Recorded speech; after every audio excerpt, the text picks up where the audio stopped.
Så blev det tid til at finde en vinder. Og vi har 4, der har gættet rigtigt. Dårligt skrevet her. Birte. Eva. Anja. Og hvem var den sidste?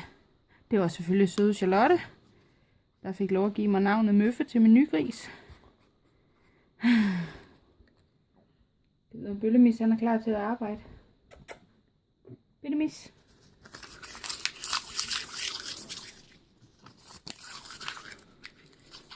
Han ligger bare og vasker sig. Jeg bliver krøllet papir, så burde du vågne nu. Ja, så ligger det bare bedre til Jeg skal lige nulle op med en hel masse. Og så, jeg ved ikke, hvad for en der var for en. Bølle, kom her.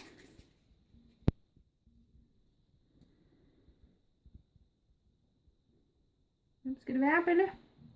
Bølle finder en vinder. Ja, snus lidt til den. Den der. Er vi klar til at se en vinder?